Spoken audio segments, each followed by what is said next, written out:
She's back. You guys already know and love her. Iconic weightless volume mascara, Bad Gal Bang. We just dropped 3 limited edition colors in our Bad Gal Bang mascara family: Rebel Brown, Wild Plum, and you might already know her, Power Blue. This has the exact same formula as the Bad Gal Bang original mascara. Same slim packed brush, going in with the shade Intense Black. Everyone loves a good black mascara. I normally have really straight lashes because it is weightless. My lashes will never droop. I mean, I'm in love with that definition. Now we're going in with the shade Power Blue. If you have brown eyes like me, blue mascara is actually supposed to make your brown eyes pop.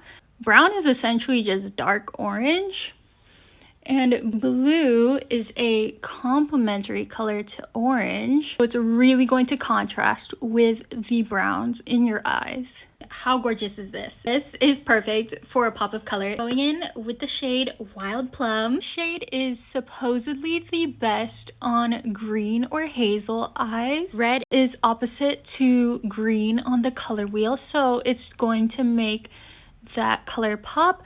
Something about this shade is just so like feminine and girly, and honestly, this might be my fave. We are going in the shade Rebel Brown. If you want a softer eye look, you are going to love a brown mascara. This is perfect for everyday wear. I see myself wearing this for errands or for work. Bad Gal Bang mascara shades are out now, and don't forget to let us know which shades are screaming your name.